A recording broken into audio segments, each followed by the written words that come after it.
Tapi kan Indonesia selalu beda Nah katanya, Bang. ini yang Ini kan bukan bicara tentang tantangan, tapi bicara tentengan. Penuntut umum adalah jaksa, kemudian penuntut umum pada lembaga-lembaga lain, itu akan menjadi satu langkah mundur. Negara ini tidak baik-baik saja.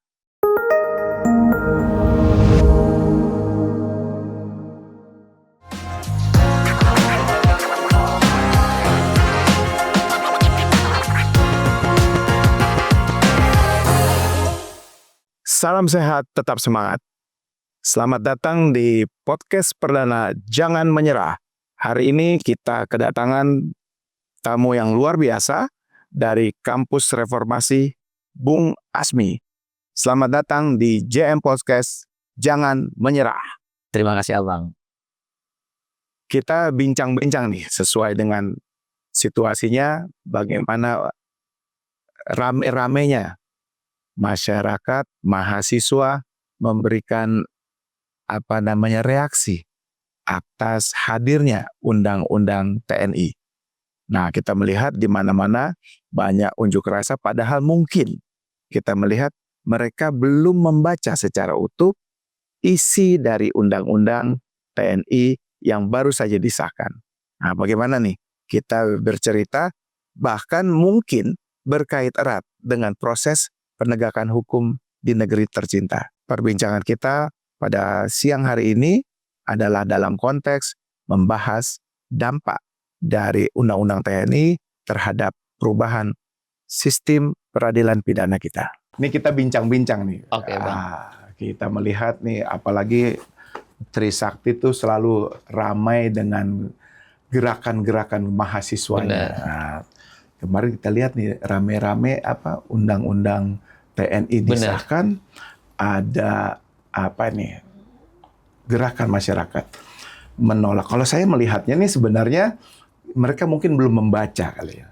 Belum membaca, tetapi apa sih sebenarnya yang menjadi kegundahan atau katakanlah yang menjadi problematik, menjadi pertanyaan dari kalangan masyarakat, khususnya kelompok masyarakat sipil mungkin seperti itu. Begini, Bang, memang terhadap sesuatu itu memang pasti ada dua sudut pandang, gitu kan. Terjadi dialektika, terjadi debatable. Terkadang orang memang tidak bisa memahami atau kurang pengetahuan, pasti punya penilaian-penilaian tertentu. Dan pro kontra itu adalah bagian daripada demokrasi itu sendiri. Kadang goresan-goresan dan catatan-catatan lama itu kadang mengingatkan masyarakat. Salah satu adalah perjuangan reformasi itu dianggap sudah ada pemisahan antara TNI dan Polri, ada sipil dan bagaimana penguatan profesional TNI gitu. Kemarin ada isu-isu yang dianggap itu adalah sensitif berkaitan tentang ada perluasan. Ya kan? Dari 10 menjadi 16 lembaga. 16 dianggap ini nanti akan ada masuk ke narkoba, terus ada ke cyber, terus ke institusi-institusi yang Basarnas dan segala macam, BNPB, sehingga orang berasa loh ada jabatan-jabatan sipil ini kok bisa masuk gitu loh. Walaupun ya kalau nanti kita lihat faktanya orang melihat lah sebelumnya ini juga ada kok di sana teman-teman TNI gitu loh. Nah, ini yang terkadang tidak tersambungkan, dan juga masyarakat sipil merasa loh saya sudah berkarir lama kok ujung-ujungnya jabatan-jabatan ini diambil oleh berbintang-bintang semuanya nih. Tidak di teman-teman TNI, tidak di teman-teman Polri, sehingga sekolah-sekolah kedinasan atau orang yang berkarir itu merasa loh saya kok nggak bisa sampai di puncak karir dari saya sendiri. Ini yang satu. Kedua, ada juga kadang menganggap loh ini kok di dalam internal sendiri juga akan ada dialektika, Bang, tentang masa pensiunan itu sendiri. Ya kan umurnya kok lebih panjang dibandingkan dengan TNI yang lain. TNI yang sebelumnya sekarang bisa ke 60, 61, 62 sampai 65 hampir tadi. Plus lagi 65 kalau nanti ada. Kalau untuk bintang-bintang tertentu dari bintang 3 dan bintang 4. Jabatan fungsional lah. Jadi ini dianggap lah ini di dalam mereka sendiri juga akan ada angkatan-angkatan sendiri yang sekolah setiap tahun ada angkatan. Terus ini gimana nanti nih kalau ini seolah-olah dianggap loh ini bukan bersatu dalam kesatuan lagi nih, tapi bersatu dalam kekuasaan nggak nih kira-kira kan gitu loh. Makin panjang waktu tunggunya nih. Jenderalnya makin menggemuk, makin kolonel lah. Menggemuk kolonel terus sementara Sementara jabatan-jabatan itu kan hanya sedikit, akhirnya masuk ke dalam jabatan-jabatan sipil. Ini yang dianggap oleh teman-teman. Ketiga, mungkin juga hal yang jadi keresahan gitu loh. Ini kalau nanti teman-teman TNI masuk ke dalam katakanlah fungsi-fungsi sipil, bagaimana nih pendekatannya gitu loh. Karena teman-teman dianggap di TNI itu ini nanti akan mungkin lebih ada budaya kekerasan, taunya itu adalah mungkin dengan pendekatan senjata, tidak mau berdialog. Bisa jadi ini sudah berubah karena zaman juga sudah terbuka. Tapi itu tadi karena peradilannya ada peradilan militer sendiri, ya nanti akan berbeda lagi nih. Nggak bisa tersentuh di mana peradilan militer itu selalu tertutup, Bang. Mungkin ini catatan-catatan kecil pertama, ya anggapan dari sekian banyak isu-isu yang terjadi di masyarakat. Nah, kalau saya melihatnya justru kalau gini justru penegasan. Penegasan. Karena kalau kita lihat kan yang dikunci hanya 6. Betul. Yaitu BNPB, kemudian BNPT, Bakamla. Ini kan semua jabatan-jabatan yang saat ini memang Bakamla sudah diisi Angkatan Laut. Betul. BNPB kan biasanya Angkatan Darat itu untuk penanggulangan bencana. Kita bisa lihat kalau ada kejadian apa-apa memang biasanya mereka yang turun di depan. Ada BNPT, penanggulangan terorisme, benar. KKP untuk kelautan dan perikanan, dan ini Kejaksaan Agung.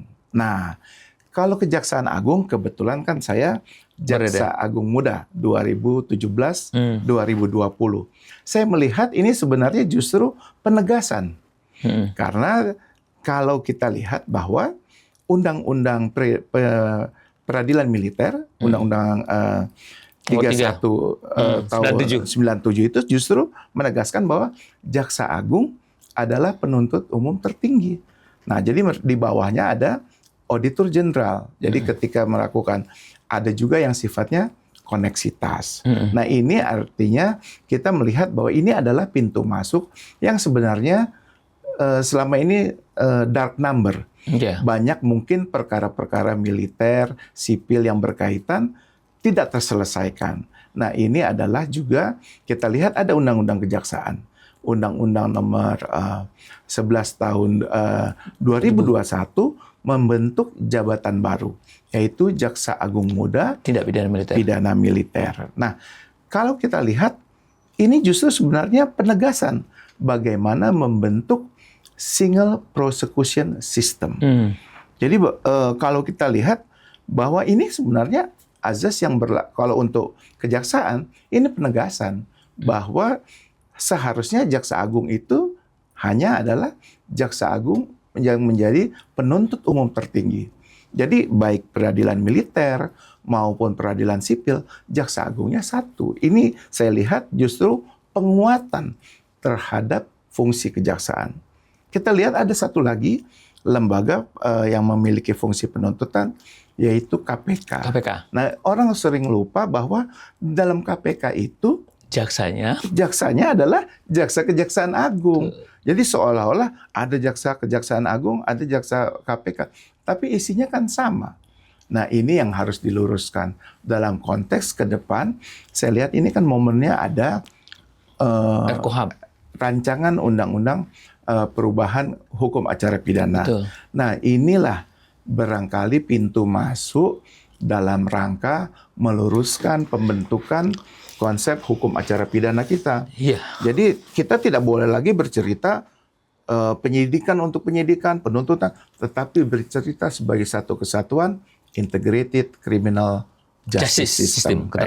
Tapi ini memang menarik, Bang, yang tadi Abang sampaikan. Kalau kita lihat itu kan ada koneksitas ya, sebelumnya diatur di pasal 89 sampai 94 Kitab Undang-Undang Hukum Acara Pidana, Undang-Undang Nomor 8 tahun 1991.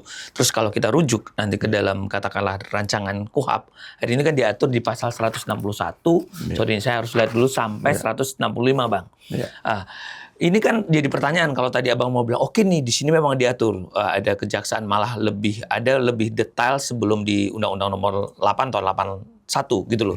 Nomenklatur ini misalnya ada langsung disebutkan, biasanya itu langsung kepada kejaksaan kepada Jaksa Agung, tapi di sini kan diberikan langsung wujud Jaksa Agung Muda Militer, Pidana Militer. Ya, melalui Jaksa Tinggi Bidang Pidana Militer. Jadi terus ada Auditor Jenderal TNI juga segala macam. dalam hal perbedaan, kalau kita baca ya, kalau ada perbedaan pendapat antara Jaksa Agung Muda Pidana Militer dan Auditor Jenderal Tentara Nasional, maka Jaksa Agung mengambil keputusan akhir guna mengakhiri perbedaan pendapat sebagaimana dimaksud dalam ayat 2 dalam hal ini Jaksa Agung Muda Pidana Militer dan Auditor. Tapi kalau kita lihat di sini, ini yang menjadi repot. Ini kan Jaksa Agung Muda memang dari militer, Bang. Kedua auditor juga adalah militer. Terus di sini itu juga diatur ada kalimat yang nanti di sini akan sulit sekali untuk mencari titik keseimbangannya. Apa yang dimaksud dengan kepentingan militer? Bicara tentang pengalaman, ini jarang sekali, bahkan kalau kita lihat mungkin dari berapa banyak kasus bisa jadi entah 1% atau berapa saja yang bisa itu ditarik ke dalam peradilan umum gitu. Abang sendiri punya pandangan apa nih? Punya bisa memaknai apa? Karena merujuk di dalam penjelasan ini tidak ada makna juga kepentingan militer, Bang. Ya, kan kita melihat misalnya ada kasus-kasus yang kita katakanlah dark number misalnya. Kemarin kita lihat kasus-kasus yang Asabri. Bagaimana ketika kerugian keuangan negara selama ini terjadi pembiaran, akhirnya ketika ada Jaksa Agung Muda Pidana Militer, Kejaksaan Agung bisa masuk. Nah, di situ menunjukkan bahwa kita bisa masuk sehingga persoalan-persoalan ini bisa selesai. Kemudian ada kasus lagi yang di Dephan. Satelit ya? Satelit. Waktu itu. Sekarang ini ada lagi nih, yang baru Satelit. lagi. Apa nih? Basarnas. Bukan, apa namanya? Navarro apa? Yang kemarin baru akan terjadi, bagaimana kita kalah di peradilan Prancis. Oh iya. Ini baru 2 hari apa 3 hari ini. Benar. Ini menunjukkan bahwa kalau misalnya Kejaksaan Agung tidak bertindak, maka akan terjadi kerugian keuangan negara. Di bidang perdata kita harus melakukan upaya seperti itu. Tetapi kalau ada indikasi pidananya, maka ini akan menjadi salah satu alasan kita bahwa upaya-upaya yang dilakukan itu mungkin secara tidak benar.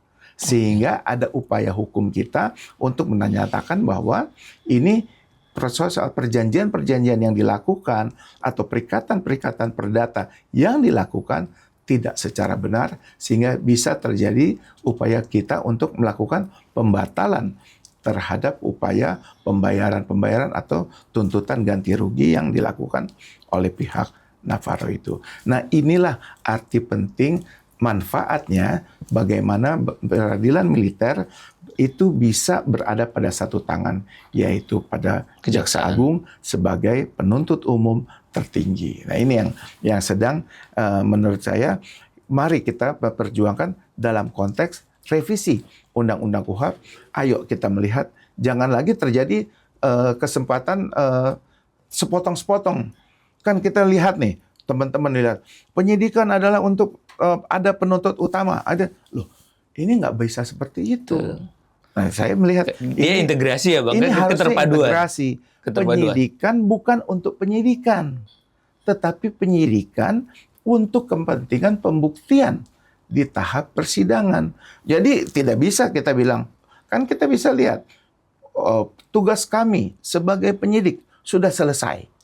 Lah, tetapi ketika masalah pembuktian itu Pak Jaksa kok berita acaranya berbeda, mencabut keterangan. Lah, kita nggak ikut secara di tahap penyidikan.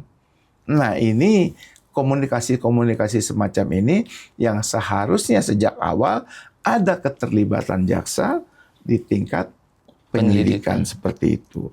Karena itu, inilah yang sering disebut dominus litis kejaksaan. Dan ini tidak mengada-ngada, karena itu menjadi dasar bagi kita barangkali nanti harus disuarakan kembali. Integrated Criminal Justice System. Tidak lagi bercerita penyidikan, penuntutan, dan ini harus masing-masing saling menghargai profesi. Bukan seperti itu. Betul. Equality before the law. Penghargaan terhadap hak asasi manusia. Itu yang harus kita perhatikan bersama-sama. Tapi kadang dalam prakteknya itu, Bang, kan ada ketemu titik singgung azas. Satu, kita tadi katakanlah ada dominus litis, nyatakan secara tegas dalam ketentuan-ketentuan umum yang nyangkut dengan teknologi jaksa dan penuntut umum. Tapi di satu sisi lain, kita mengenal juga kadang ini adalah azas diferensiasi fungsional. Azas diferensiasi fungsional ini yaitu tadi akhirnya dianggap kewenangan saya sampai di sini. Ya. Kewenangan saya menyelidiki, ya kan, menemukan peristiwa atau ini segala macam. Nanti di sini produknya adalah BAP, produk jaksa itu adalah nanti dalam surat dakwaan dan tuntutan, Ya. produknya pengadilan adalah dalam Ya, itu membuat kan putusan. upaya yang sedang dikembangkan sekarang seolah-olah terjadi diferensiasi fungsi. Nah, itu tidak juga seperti itu. Kita kan kalau di Inggris saja mereka sudah membentuk apa yang disebut, dulu kan tidak ada prosecutor. Sekarang mereka sudah membentuk Crown Prosecutor Betul. Service. Dulu semua barrister, tapi sekarang sudah ada penuntut umum negara. Termasuk Mesir. Ya, Mesir ini juga begitu kan semua sudah semuanya. ada. Jadi tahun 1990 itu sudah ada UN Guidelines. Semua ada single prosecution system. Penuntutannya harus satu. Nah, ini yang harus sedang kita mungkin lupa diingatkan kembali bahwa kita sudah ada. Bahkan kalau mau lihat merujuk kepada sistem Eropa kontinental, dulu tuh nama penyidikan itu Hoofdmagistrat. Bagaimana penyidik itu harus membantu badan-badan peradilan. Nah, ini kan dulu kan begitu. Kita harus melihat ini seperti itu. Bagaimana ayo membantu penyidikan harus itu masuk di undang-undang RIS apa undang-undang darurat? HIR. HIR terus. Nah, kemudian ketika tahun 81 masuklah itu KUHAP. Dirubah seolah-olah penyidikan. Dan sekarang kita melihat dampak dari KUHAP kan seperti ini. Kalau mau diinventarisir kan banyak persoalan-persoalannya. Tapi di KUHAP kan waktu itu juga memberikan ruang dalam ketentuan peralihan sebenarnya, Bang. Ada penyesuaian hanya selambat-lambatnya 2 tahun pada waktu itu. Tapi ternyata kan terjadi seperti ini. Terjadi artinya bagaimana penyidikan itu bisa tertahan seperti sekarang ini. Kan kita tidak bisa lagi melihat seperti itu. Kan tugas kami sudah selesai. Benar, penyidikan sudah P21. Benar. Nah, tetapi fakta di persidangan berbeda. Nah, ini yang harus menjadi dasar kita untuk mengingatkan kembali. Ayo, mari. Inilah momentumnya kita melakukan revisi, sedangkan TNI sudah masuk di dalam penuntutan kita. Ini mungkin yang satu lagi PR kita nih, bagaimana mengembalikan KPK ini kembali kepada fungsi penuntutan pengendaliannya di bawah Kejaksaan Agung. Kan nanti terjadi disparitas. Betul. Kan lucu. Perkara mungkin sama, tapi tuntutannya di KPK mungkin tinggi atau rendah, kalau di Kejaksaan lebih tinggi atau lebih rendah. Perbuatannya dilihatnya sama. Oh, kalau gitu mereka akan memilih kita di Kejaksaan aja lah. 300 triliun dituntutnya 12 tahun. Di sini cuma 5 triliun. Kok sekian? Ini kan terjadi disparitas. Padahal penuntutan seharusnya kan satu. Betul. Ini yang menurut kita harus mumpung eranya sedang lakukan reformasi, kita perlakukan perbaikan-perbaikan sistem hukum kita. Inilah kesempatannya. Reformasi hukum niatnya untuk membentuk sistem integrated criminal justice system. Mengacu kepada Dan Indonesia ini adalah negara tidak hukum. mengada-ngada.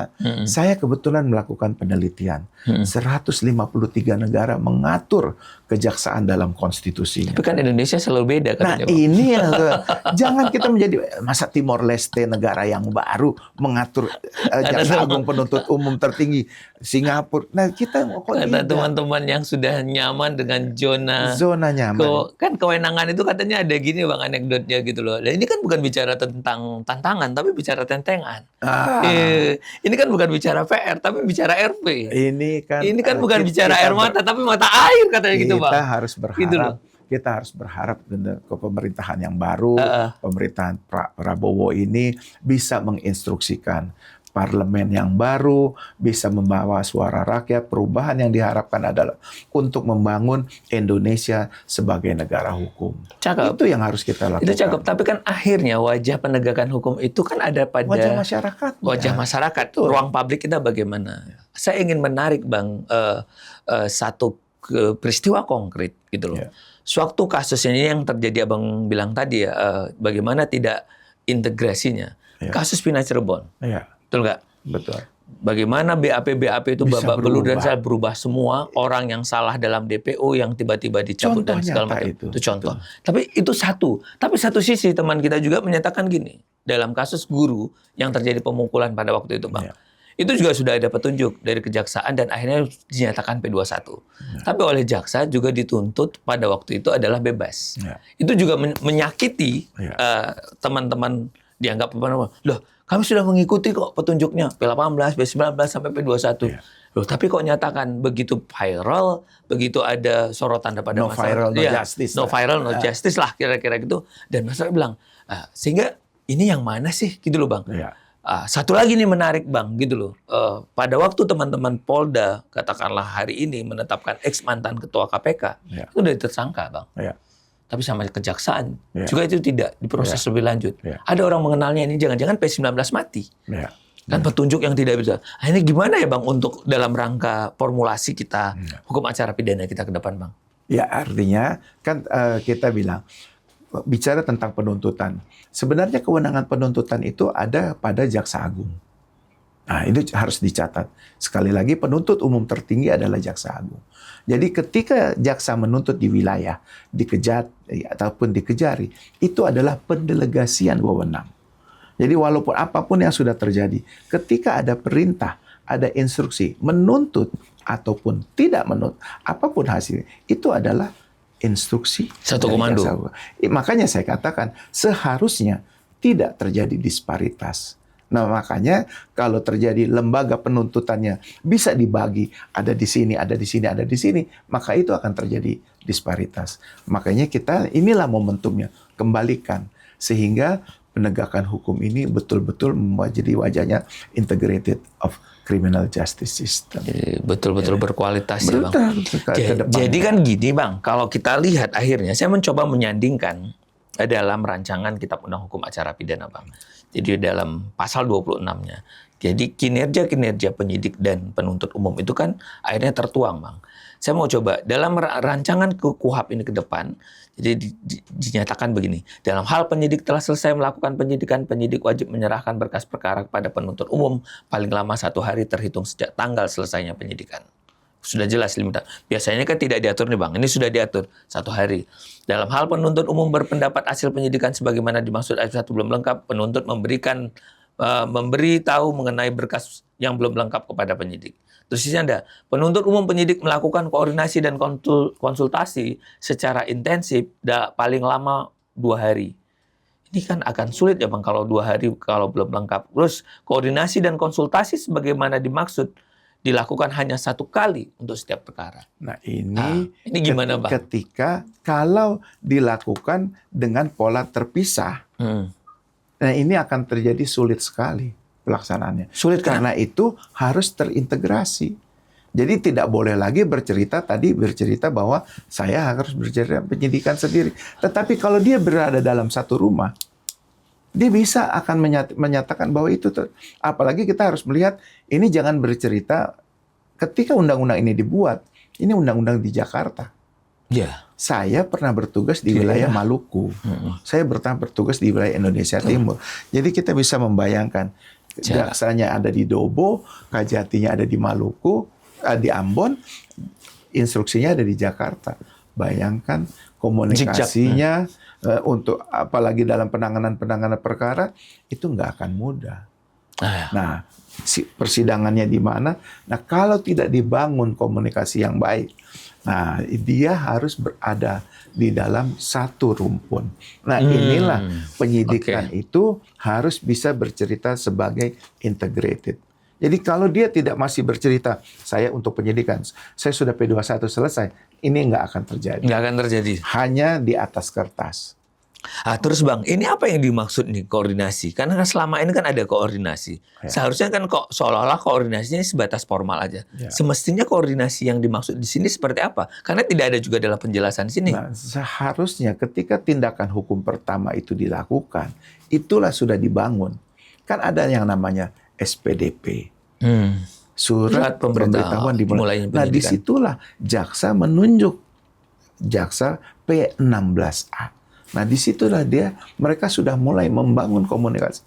Jangan sering kali terjadi SPDP-nya itu dikirimkan hampir dengan perpanjangan penahanan. apalagi kalau sudah ditahan itu. Tuh. Menjelang 18 hari atau mau perpanjang baru dikirimkan. Nah, Jangan-jangan orang yang dikirim juga bukan orang yang diketahui oleh jaksa kan? ini Bukan kan tersangka sebenarnya. kendala-kendala yang terjadi yang di lapangan. Iya. Ini tidak boleh terjadi lagi. Apa namanya, permainan ini sudahlah. Ini masa lalu, kita kembali ke depan dengan niat baik. Perbaiki sistem hukum kita. Kita ingin Indonesia sebagai negara hukum. Jadi itu gunanya masuknya jaksa dari awal itu. Dari awal. Kita harus menjadi man of law. Itu yang kita Saya semakin tertarik sewaktu Abang bilang tadi ada rentang wilayah geografis yang tadi berbeda tempat dan segala macam. Indonesia negara kepulauan. Terus bisa tidak Bang hari ini kita memanfaatkan teknologi kita? Ada sih nggak bisa penyatuan perkara? Jadi ada satu sistem yang dibuat gitu loh. Menggunakan kita kan terus membangun itu. Kita kan karena kan perintahnya sudah jelas dia ada limitasi hari gitu loh. Iya. Jadi ada tidak yang bisa memonitor kalau katakanlah jaksa dengan polisi ya benar-benar nih. Jadi bisa ngelihat kan seperti kita hari ini mengakses melalui handphone kita, alat-alat komunikasi kita. Ini bisa nggak dilakukan Bang? Karena ini tidak juga muncul kan Bang untuk penggunaan teknologi. Ya kan, kita terus mengupgrade. Ada SIMKARI, ada sistem informasi manajemen kejaksaan itu kan sudah dibangun. Nah, maksudnya gitu Bang, terakses. Satu kan tadi terintegrasi. Ya. Kalau antara polisi dan jaksa tadi terintegrasi kan enak nih ngelihat labnya seperti dalam satu akuarium yang sama. Kamu sudah melakukan apa dan segala macam. Toh juga nanti kan ada rekaman selama pemeriksaan. Nah, ini kan juga bisa dilihat. Sayangnya di dalam naskah ini juga rekaman pemeriksaan terhadap saksi atau tersangka itu kan dipegang oleh kepolisian. Ya karena itu masih tersekat-sekat. Ini yang harus kita bangun bersama. Dan lagi-lagi kecurigaan masyarakat, CCTV kan sering rusak, dihilangi, segala macam. Ini nanti gimana juga nih Bang? Artinya jumlah SPDP sama jumlah tersangkanya nanti tidak sama. Sama kan? Ya ini kendala-kendala lah. Nanti ke depan seharusnya jumlahnya sama. Ketika sudah ini bisa seharusnya. Kan banyak kadang ada anekdot masyarakat yang nanti yang katanya yang menekan, yang mengancam itu polisinya berbeda, yang memeriksa berbeda. Waktu diperiksa dikasih yang enak-enak, dikasih minuman, dikasih jus, kasih nasi padang, kayak gitu kan. Nggak pernah ada. Tapi sebelum adakan pemeriksaan itu katanya ada tekanan-tekanan, ancaman-ancaman. Ini yang menjadi catatan. Mungkin kalau zaman dulu ya nggak apa-apa. Hari ini kita kan open society nih Bang. Udah globalisasi, masyarakat bisa mengakses. Terus terkadang dari dalam sendiri juga akhirnya dapat informasi itu kan Bang. Betul. Ada juga yang katakanlah teman-teman yang masih amanah, yang masih merah putih, tidak mau ada HP gitu loh Bang. Lagi diperiksa ini lebih cepat lagi nih. Lebih cepat. Inilah tindakan. Apa solusi yang memungkinkan ya Bang untuk yang tadi itu kan walaupun di dalam RKUHP-nya sudah dibilang ada rekaman. Terus tadi jaksa kan mau masuk sejak awal. Berarti kita memang harus punya aplikasi yang bisa menggabungkan sejak awal itu ya Bang ya? Kita kan sudah mulai. Sebenarnya teknologi ini kan sudah terintegrasi, kita sudah mulai. Cuma masih di kejaksaan sendiri-sendiri. Gitu loh. Tinggal terkoneksinya saja. Kan telekonferensi yang dilakukan itu sudah mulai ada. Sudah sering dilakukan. Itu baik kepolisian bahkan lebih canggih lagi. Sudah dilakukan. Sudah ya. Seharusnya sampai tingkat polsek itu sepertinya itu. Termasuk di dalam sini nih Bang, menurut Abang gimana lagi nih? Gelar perkara itu nanti yang ngundang adalah kalau dia tidak lengkap, yang ngundang itu adalah kepolisian. Ini kan dalam hal penuntut umum berpendapat hasil penyidikan tambahan masih belum lengkap, maka penyidik mengundang penuntut umum untuk melakukan gelar perkara. Ini memang efektif dilakukan yang mengundang itu penyidik atau yang mengundang karena yang nggak lengkap ya seharusnya yang mengundang adalah penuntut umum Bang. Nah ini kan teknisnya ini masih pola lama. Pola lama ya. Kalau saya lihat ini masih pola-pola karena ingin menunjukkan bahwa kendali masih ada di penyidik. Nah makanya itu kita harus menyatakan bahwa ini harus ditata kembali di dalam konteks penyidikan itu. Seharusnya yang menyatakan tidak lengkap, maka yang tidak lengkap itulah yang mengundang. Yang mengundang. Yang kalian harus lengkapi adalah ini tidak baik formil maupun substansinya seperti itu, gitu. Bang, ini kan kembali nih ke konsep pasal 4-nya. Ini ada nih Bang. Mungkin Abang juga bisa memberikan nih karena pengalaman Abang yang sudah panjang ini. Jadi dalam pasal 4 RKUHP kita ini ke depan Acara pidana yang diatur dalam undang-undang ini dilaksanakan dengan perpaduan antara sistem hakim aktif dengan para pihak berlawanan secara berimbang di dalam pemeriksaan sidang pengadilan. Abang mengartikan sistem hakim aktif perpaduan, sistem hakim aktif dan para pihak berlawanan secara berimbang ini bagaimana ya, Bang? Ini lagi diintroduce juga. Jadi artinya keterlibatan peradilan. Jadi artinya ini menghindari terjadinya apa yang kita sebut sekarang tuh pra-peradilan. Nah, ini bagaimana pra-peradilan itu karena hal-hal yang bersifat administratif itu seharusnya sudah selesai. Kalau dia bisa lakukan itu secara awal, ya ini sudah bisa kita lakukan. Terus ini dalam gelar perkara itu nanti yang datang itu adalah penyidik, terus ada pengawas penyidik, ada penuntut umum, ada pengawas penuntut umum dan ahli. Kalau tadi Abang bilang adalah antisipasi sejak awal tadi itu dilakukan hakim aktif, apakah relevan kita ajak pada gelar perkara hakim pengawas? Ya. Kira-kira dimasukkan hakim pengawas pada gelar itu relevan tidak, Bang? Kalau kita mau tarik hakim nih sejak awal. Jadi kan polisi udah ada, jaksa sudah ada, dan hakim pengawas. Karena kan nanti RKUHP ini setiap pengadilan negeri itu didesain punya 3 hakim pengawas, Bang. Apakah kita bisa tarik sejak awal dalam gelar perkara hakim pengawas atau tidak perlu dulu, Bang, menurut Abang? Ini ke depannya arahnya seperti itu. Sehingga tidak ada lagi kasus-kasus yang sifatnya pra-peradilan itu. Karena keterlibatan, sudah ada keterlibatan Pak Hakim Pengawas. Misalnya, penangkapan, penahanan, ini penyadapan, penggeledahan, itu sudah melibatkan hakim.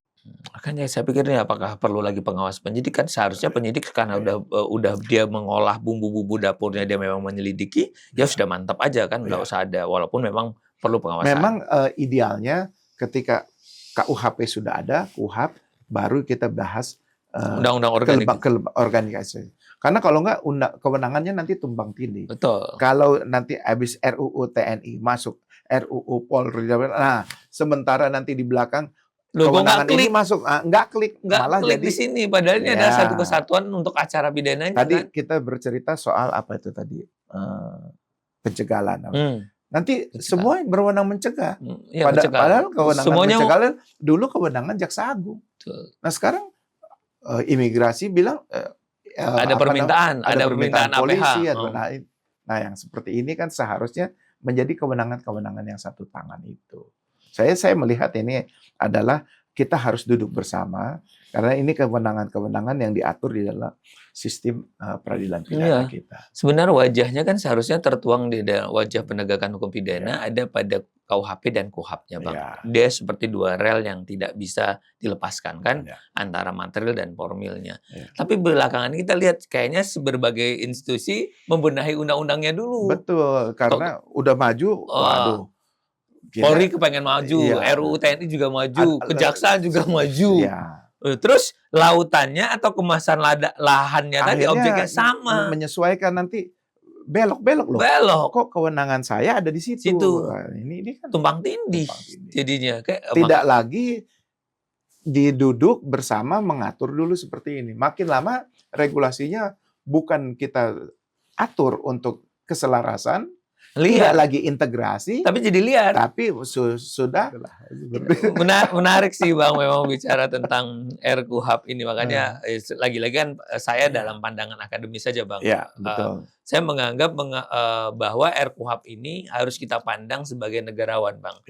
Merah putih gitu loh. Karena kalau kita dekatkan pada saya punya kolega di sini, saya punya teman di sini, saya punya saling mengakses, akhirnya kan? Karena aksesnya lebih hebat lagi, undang-undangnya yang sudah maksudnya ke arah ini malah berubah. Karena menurut saya membangun sistem itu adalah membangun masa depan, Bang. Jadi kalau hari ini wajah masyarakat, membangun wajah masyarakat. Kalau hari ini kita benerin sistem hukum acara pidana kita, ya itu sama dengan juga kita membangun sistem hukum kita untuk ke depan kan. Kalau KUHP aja 44 tahun, berarti kan persoalan ini buat 50 tahun yang akan datang, Bang kan. Saat kita mungkin sudah tidak lagi kan segala macam. Inilah yang bisa kita legacy kepada generasi selanjutnya. Ya, seperti yang saya katakan tadi, wajah hukum, wajah masyarakatnya. Betul. Nah, ketika terjadi reformasi, kita bentuk KPK. Ini kembali ke single prosecution system.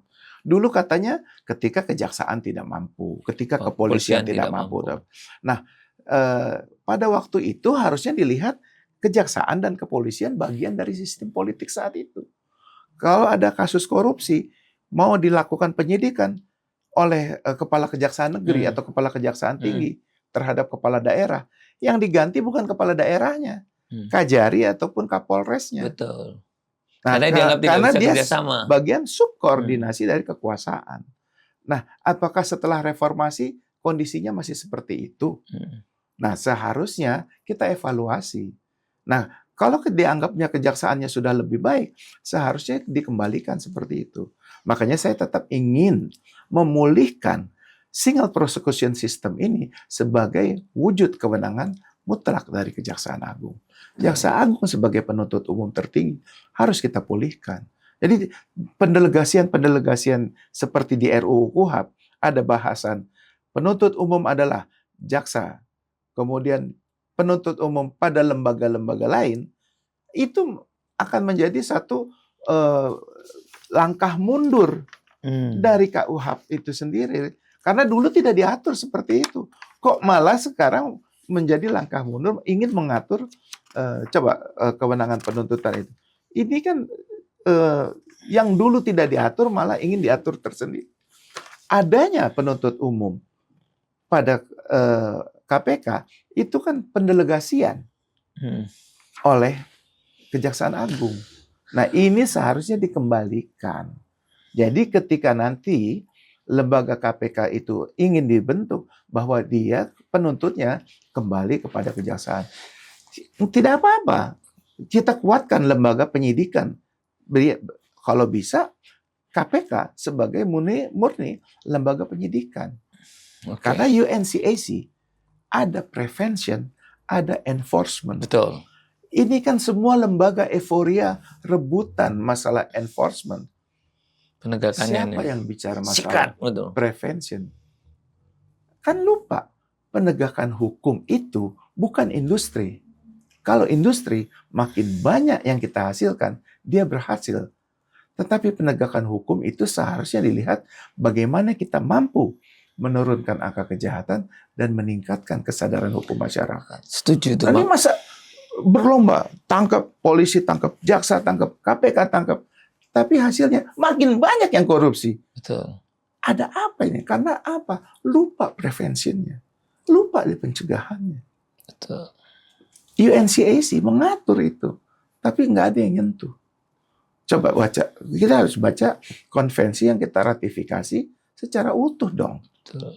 Jangan hanya euforia karena masuk TV. Prevention nggak masuk TV. Nah ini mungkin Mahupiki, kemudian media, kemudian tokoh. Kan kita selalu di tokoh agama, tokoh masyarakat, stakeholder semuanya. Korupsi kita makin lama makin rendah. Itu artinya apa? Kita nggak mampu mencegah. Nah, jadi jangan dilihat bahwa keberhasilan kita nangkap nahan itu sebagai satu keberhasilan. Bukannya kalau kita bicara pencegahan itu, Bang, kita sudah punya kadang ada lembaga-lembaga pengawas internal kita, lembaga-lembaga audit internal kita, Bang. Artinya tidak efektif dong. Tidak efektif karena apa? Whistleblower kita kan nggak dihidupkan.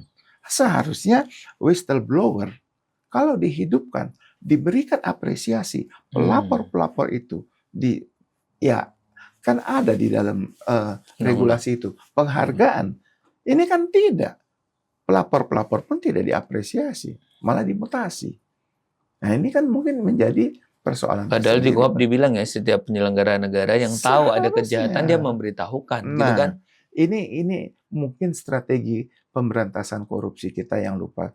Kan sekarang makin lama kita lihat beritanya nih, apalagi nih sekarang nih. Setelah Pak Prabowo dari 100 triliun, 200 triliun, sekarang sampai kuadriliun. Ya. Susah tuh nyebut. Susah ya. Itu kan makin aneh. Ya, nyebutnya aja susah. Nah, artinya apa? Kok makin lama makin tinggi? Nah, apa itu kehebatan dalam kejaksaan dalam waktu singkat? Kan belum tentu. Ini artinya ada sesuatu. Nah, ini mungkin perlu kita gali. Kenapa ini? Ada apa ini? Oke. Apakah benar atau cuman asumsi, angka-angka? Karena kan seringkali kata-kata kebenaran baru, angka-angka aja yang disebut. Pembuktiannya kan urusan Oke. belakangan. Nah ini saya pikir momentumnya harus kita lihat bahwa bagaimana kita mampu menurunkan tingkat kejahatan. Ini momentum juga. Nah ini aparat penegak hukum harus bisa seperti itu. Iya, Bang. Kalau tadi saya mencoba Ya, apa ya, Bang, mau meluruskan. pikir juga tanggung jawab dong. Ya, siap dong. Perguruan tinggi Sa- menciptakan itu. Betul. Bang, tadi yang tentang jaksa, yang Ya. Abang bilang tadi, jaksa dan penuntut umum di dalam rancangan ini sih, ini ya, belum ada nih penuntut umum di lembaga lainnya, Bang. Ya. Mungkin yang Abang maksud ya, Bang. Jadi di sini adalah jaksa adalah pejabat yang diberikan kewenangan, bla bla bla untuk penuntutan umum, itu di ayat 9-nya. Di pasal 1 angka 10 penuntut umum, ini langsung disebutkan. Ya. Penuntut umum adalah jaksa yang diberikan kewenangan untuk melakukan penuntutan Ya. dan melaksanakan penetapan hakim. Berarti ini adalah jelas Ya. domain jaksa. Ya. Saya ingin tarik Abang, mungkin ini Abang bisa tarik ini. Next ini, Bang. Ini yang menjadi menarik juga dan wacana baru. Penyidik kan menjadi 3 nih, Bang. Ya. Penyidik kepolisian, penyidik pegawai negeri sipil, dan ada penyidik tertentu, Bang. Ya. Ini gimana nanti, Bang? Dan nanti kan dibilang nih PPNS semuanya merujuk ke dalam koordinasi kepolisian. Ya. Kecuali penyidik tindak pidana tertentu. Ya salah satunya KPK, terus ada mungkin juga TNI Angkatan Laut gitu, Bang. Nah, ini Abang menanggapinya bagaimana ya, Bang? Ada nggak disebut penyidik utamanya di situ? Penyidik utama nanti ya kepolisian yang mengkoordinir semuanya. Termasuk berkas-berkas perkara itu nanti harus koordinasi dulu dengan kepolisian sebelum diserahkan kepada jaksa penuntut umum. Itu kan makin memperpanjang. Sedangkan penyidikan oleh Polri dengan kejaksaan saja kita masih bisa lihat TikTok-nya panjang banget. Panjang sekali, bolak-balik 18, 19, 20, 21, 22 dan seterusnya. Nah, apalagi ditambah ada penyidikan utama baru lagi. Itu kan makin panjang tuh ceritanya. Ini kan istilahnya kodok sama ular. Mau dipendekin apa mau dipanjangin? Oh, ada istilahnya gitu. Iya dong, jangan begitu. Sekarang mau diperpanjang apa mau diperpendek? Lebih baik kita potong. Siapapun berdasarkan kewenangan undang-undang, seharusnya dia legacy. Padahal azasnya peradilan cepat ya, Bang? Peradilan cepat sederhana. Ini kan jadi sering benturan dengan azas-azas yang dibentuknya oleh dirinya sendiri. Jadi ya sudah, penyidikan diberikan. Karena di semua negara penyidikan itu adalah penyidikan. Penyidik itu tidak terbatas. Bahkan kalau di negara lain penyidik polisi itu tidak termasuk penyidik. Cobalah kita lihat di Amerika. Betul. Ada FBI, Betul. ada DEA, ada semua itu punya kewenangan custom juga ada NCB, ada semua kewenangannya seperti penyidik itu. perpajakan. Nah, mereka malah hanya menjadi local police. Hanya untuk distrik kejahatan-kejahatan yang sifatnya tertentu. Lokal, bukan federal. Kalau udah undang-undang federal ada FBI. Jadi terdistribusi. Nah, di sini karena nasional police. Tetapi kalau kita lihat kan lembaga-lembaga lain itu punya kalau wilayah kerjanya teman-teman penyidik polisi kan se-Indonesia, Pak, di sini. Ada dibatasi. Imigrasi kita punya. Bea cukai kita punya. BNN kita punya. Semua kita punya. BNPT sekarang ada semua. Jadi jangan terjadi, bahkan mungkin terjadi duplikasi. Bayangkan kita punya Direktorat Narkoba. Punya juga. Tapi kita punya BNN. Kita punya Densus 88. Kita punya BNPT. Kita punya apalah. Jadi itu sebenarnya hanya duplikasi-duplikasi. Lembaganya sama, akhirnya menciptakan jenderal-jenderal lagi. Jadi kan, ini kan bintang 3 nih. Misalnya BNN. Nanti dia ada BNN. Kalau di wilayah bintang 1 provinsi. Jadi kayak lompatan karir ya, Bang. Itu nanti akan menciptakan, nah ini sama seperti RUU TNI tadi. Jenderal-jenderal yang kebanyakan. Nanti mau tempatnya kemana? Kalau TNI kan jelas ketika dia di luar 16 jabatan ini, pensiun. Nah kalau di Polri kan tidak. Akhirnya dampaknya apa? sekjen, irjen, dirjen Semuanya diisi oleh teman-teman. teman-teman polisi. Nah ini yang berdampak adalah Kecemburuan, meritokrasi kepada ASN itu tadi. termasuk kecemburuan Karena akhirnya praktek. Benar. bayangkan, kalau lembaganya ini sekian banyak, dikali sekian jenderal, 38 lah, kali 5 lembaga atau 6 lembaga, kan sudah 150 sekian. Akhirnya terdistribusi ke 50, berapa sekarang ada kementerian? 54 kementerian. Harus ngisi ke situ. Kalau enggak, mereka nggak punya tempat setelah selesai penugasannya kembali. Masa balik jenderal-jenderal itu loophole kemana? Loophole kemana ya Bang ya? Nah ini kan buat menurut kita nih bisa menjadi Masalah baru. Masalah-masalah baru. Oke. Dan kita bisa lihat sendiri yang namanya sekjen, dirjen, irjen kan banyak penugasan yang baru pelantikan kemarin. Betul. Nah ini PR kita bersama lah. Ayo. 41 kementerian Bang. Itu kementerian, lembaganya, badan-badan kan ada di Badan Gizi, Itu kementerian teknisnya 41, terus Kemenko-nya 7. Dan tadi yang di luar 54. badan-badan. Ya benar sekali. Nah yang ini 16 sudah ngunci. Di luar itu pensiun. Jadi misalnya TNI dijadiin irjen Kementerian Pertanian, pensiun dia. Pensiunnya. Irjen jadi bulog, di pensiun dia. Jenderal bintang 2 pensiun. Tapi kalau ini kan enggak. Karena bisa balik lagi jadi Kapolda, bisa jadi. Malah kadang pekerjaannya masuk ke yang teknis yang dirjen. Bayangkan kita dilatih baris, tiba-tiba harus ngurusin ikan. Nah, kan jadi nggak enak kita melihatnya seperti itu. Kan ya harusnya proporsional ya Bang. Proporsional. Kalau kita dilatih kecuali misalnya pol air, dia jadi masuk perikanan agak masih nyambung. Kalau dia serse kan nggak mungkin kita ada tindak pidana ikannya penjahat. Ini yang tadi Abang maksud harus ditata ya Bang ya. Benar. Catatan yang kita on the track lah. Ini kan mumpung zaman era-eranya lagi mau reformasi, penataan, ya udahlah kita dudukkan pada proporsinya. Siap. Aduh, semakin menarik nih Bang diskus kita ini. Ada saja tema-tema yang memantik kita hal-hal baru. Bang, ini kan semakin menarik nih Bang, sewaktu kita dihadapkan dengan katakanlah kejadian di Waikanan. Bang, lihat ya waktu di Waikanan ini pro kontra juga nih Bang, gitu loh, karena situ ada sipil, kabarnya juga ada anggota oknum militer itu. Menurut Abang ini terhadap kejadian Waikanan, sabung ayam itu ya Bang, ada tempat sabung ayam itu, ini nanti peradilannya seharusnya kemana ya Bang? Ya ini justru menjadi momen. Saya melihat bahwa dengan disahkannya undang-undang ini, kemudian kita juga punya peradilan, kita memiliki Jaksa Agung Muda Pidana Militer, nah tentunya ini akan menjadi momen, pintu masuk, bahwa ini kan koneksitas. Ini bisa melihat ada pelakunya si PNI, saksi-saksinya lebih banyak, dominan sipilnya. Nah sehingga domain apalagi juga korbannya juga artinya, Polri kan seharusnya masih sudah disebut sebagian dari sipil. Nah, kita melihat bahwa ini, mari kita kawal, ini juga menjadi contoh bahwa proses hukum bisa berjalan. Nah, ini mari kita dorong agar peradilan ini bisa menjadi peradilan yang sifatnya terbuka, sehingga due process of law bisa berjalan sesuai dengan apa yang kita harapkan.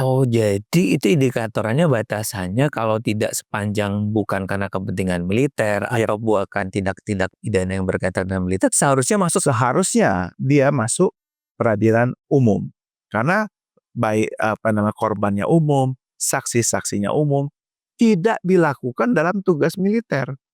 Ya kan kalau menjaga sabung ayam kan bukan menjaga tugas objek vital. Dia tidak menjaga objek militer tentunya. Ini kita kawal sehingga bersama-sama menjadi bagian dari tugas militer. Baik, Abang ini juga kan menarik nih. Ada hari ini kita juga tahu ada strukturisasi tentang seperti perpindahan ini, Bang. Iya. Khususnya dalam reposisi kelembagaan. Kita lihat ya kan bahwa Kejaksaan Agung ini kan ada beberapa ya Bang kalau saya tidak salah ya.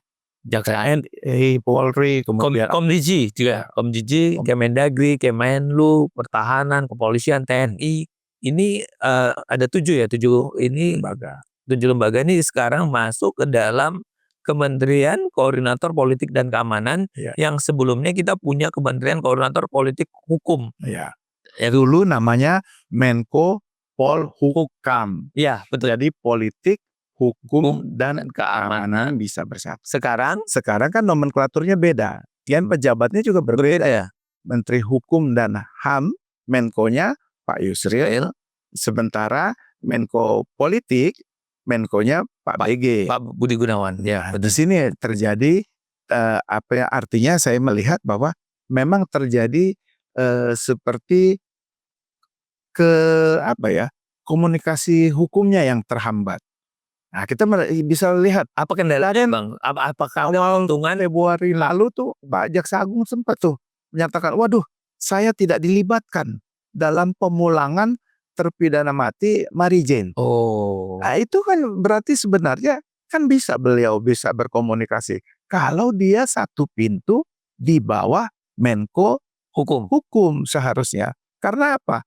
Pak Yusril ini membidangi ada imigrasi, ada PAS, tetapi polisi dan jaksa adanya di sana. Sehingga ketika dia melakukan pemulangan terhadap pengembalian, itu kan dalam hukum kita namanya transfer of sentence person. Orang yang sudah dijatuhi pidana. Nah, orang-orang yang sudah dijatuhi pidana atau katakanlah terpidana, eksekusinya kan tugas jaksa. Nah, ada juga pidana mati. Kan kita juga tahu, melaksanakan eksekusi pidana mati kan tugas jaksa. Nah, ketika ini terjadi pemulangan, terjadi kekosongan hukum memang. Karena prinsip undang-undang nasional kita kan juga belum ada. Nah, ini dipulangkan. Nah, ketika dipulangkan, Pak Jaksa Agung lalu kita tidak dilibat. Habis itu terjadi lagi terpidana mati juga, Bali 9. Oh iya. Karena internasional melihat kalau Filipina dipulangkan, Kenapa? kenapa Australia tidak bisa? Ini kan beda. Ekstradisi kita sudah punya Undang-Undang Nomor 1 Tahun 79. MLA, Mutual Legal Assistance on Criminal Matters, kita sudah punya Undang-Undang Nomor 1 Tahun 2006. Tetapi transfer of sentence person kita belum punya. Nah, padahal 3 undang-undang ini mutlak diperlukan oleh lembaga-lembaga penegak hukum suatu negara dalam konteks menangani kejahatan-kejahatan yang bersifat lintas negara. Nah, inilah terjadi kekosongan. Nah, saya melihat perlulah reposisi aparat penegak hukum ini, khususnya polisi dan jaksa ini idealnya berada di bawah Menko Hukum. Nah, ini ke depan karena kita melihat bahwa komunikasi itu kan mudah, tetapi sulit dilaksanakan. Nah, ini akhirnya kejadian-kejadian seperti ini. Nah, seperti terjadi disparitas tuntutan, kita melihat.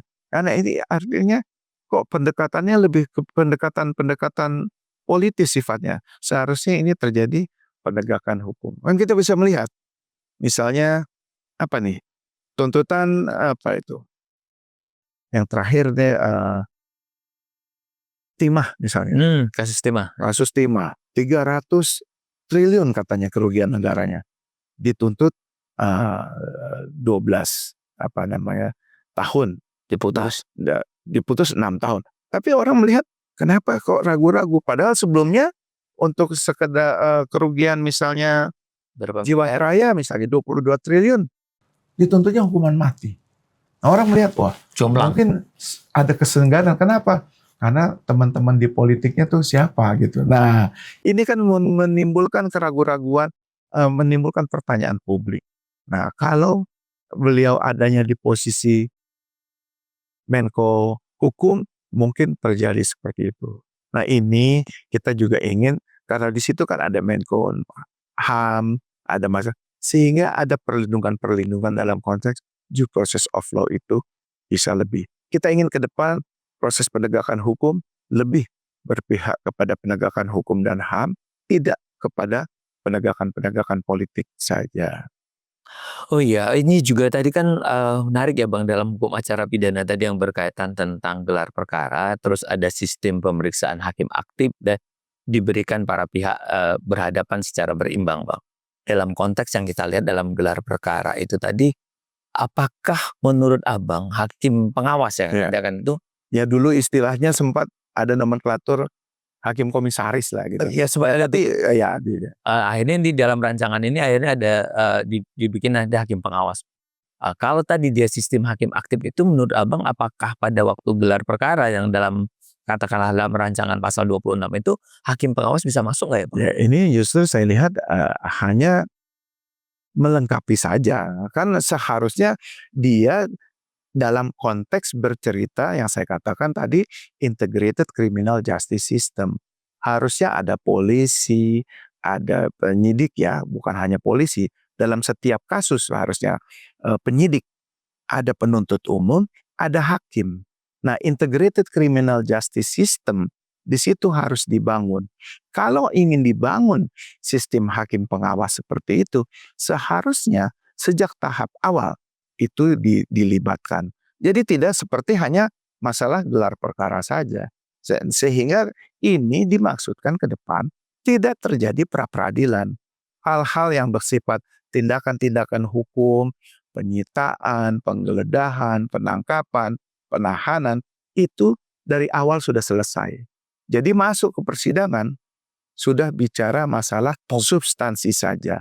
Tidak lagi bicara masalah yang bersifat administratif. Nah ini saya harapkan ayo kita melihat ini adalah integrated criminal justice system. Mumpung saat ini adalah revisi hukum acara pidana, mari kita dudukkan sebagai satu kesatuan integrated criminal justice system sebagai upaya bersama menata hukum acara pidana kita. Jadi jangan lagi kita bercerita, waduh ini sudah 286 pasal, kita sederhanakanlah. Jangan malah kita tambah. Ini makin menjelimet, makin sulit pelaksanaannya. Jadi penyederhanaan dari hukum acara pidana kita. Jadi semakin rigid, nanti semakin rigid. benturannya. Misalnya tadi 2 hari, 3 hari detail. Nah itu makin akan terjadi kesulitan. Belum lagi konteks negara kita yang negara maritim. Ke negara kepulauan. Jadi kita harus melihat pelaksanaannya bukan hanya di Jawa.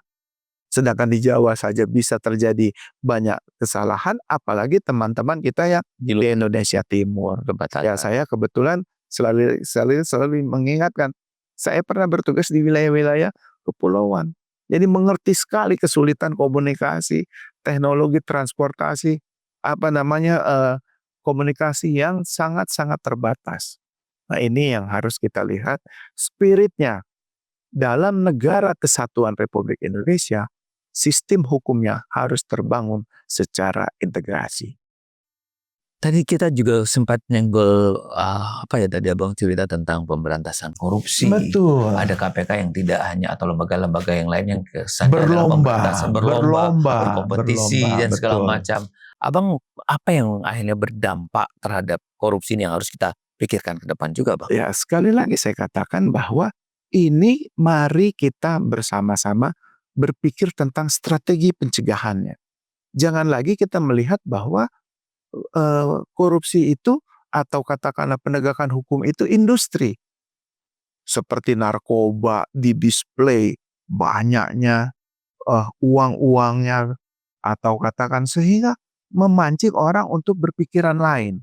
Atau korupsi begitu banyak uang-uangnya atau sehingga malah dampaknya kok hari ini diproses makin lama makin banyak. Nah ini kita tidak melihat strategi pencegahannya. Jangan lupa pesan yang sampai adalah negara ini tidak baik-baik saja. Artinya kalau pencegahan, Bang, apa enggak investor ini malah takut, ya kan? Kita malah kalau dilihat crime rate negara maju makin zero kok. Coba lihat negara-negara yang maju, nggak pernah tuh kedengeran. Paling mereka tangani kasus bribery, suap aja. Suap, benar. Sudah, itu saja. Sudah, apalagi sekarang sudah diatur dalam KUHP. Itu saja. Kok sekarang hari ini kebijakan pemerintahan ini tidak dipersoalkan oleh pemerintahan yang berikutnya. Ini kan seolah-olah terjadi Kenapa kemarin-kemarin tidak jadi masalah? Kita bisa melihat tuh kasus-kasus yang dulu ada izin dari pemerintahan zaman misalnya zaman Pak Harto, kemudian ganti lagi zaman Bu Mega, ganti lagi zaman Pak SBY. Nah, kenapa jadi dulu tidak pidana, kok sekarang jadi kriminal? Nah, ini harus diluruskan. Apakah kebijakan itu satu tindak pidana? Kan orang jadi takut. Kalau begitu, kita mau investasi ini tunggu presiden yang 50 tahun dong. Forever. Karena apa? Ketika pemerintahan berubah, yang dulu diskresi, sekarang bisa jadi kriminal. Izin inilah, mari kita luruskan, ayo kita lihat bahwa ini adalah satu kebijakan yang harus kita kawal agar orang merasa nyaman investasi di Indonesia. Jangan lagi dulu dia invest ketika sekarang dia menjadi pelaku kejahatan. Kan takut tuh. Betul. Dulu saya investasi di sini nggak bahaya, kok jadi takut sekarang? Tiba-tiba dia jadi melanggar undang-undang gangguan, melanggar lingkungan hidup, melanggar ini, semua jadi kesalahan. Betul. Nah, sekian puluh tahun, kesalahannya di mana? Omong-omong tuh Bang, apa sih sebenarnya hambatan pencegahan itu Bang? Apa ya, Abang punya formulasi apa yang mungkin menurut Abang bisa formulasi pencegahan yang efektif? Mengingat gitu banyak lembaga internal yang sudah ada, tapi kesannya kok tidak efektif kan? Ada audit internalnya, ada pengawas internalnya, tapi kita terus dijebol oleh tindak pidana korupsi tersebut Bang. Ya, ini kan artinya kembali kepada contoh, patron. Jadi kembali kepada contoh. Artinya kalau memang itu diskresinya betul, maka ke bawah juga akan sama. Jadi ketika mereka melihat ini sudah on the track, maka mereka nggak akan berani improvisasi. Jadi apa yang diucapkan sama apa yang dilaksanakan, maka itu sama, maka orang akan melihat ini adalah satu kebijakan yang betul. Tapi ketika ini hanya istilahnya, ini hanya omong-omong, maka percuma kita sia-sia ya, sia-sia. Karena apa?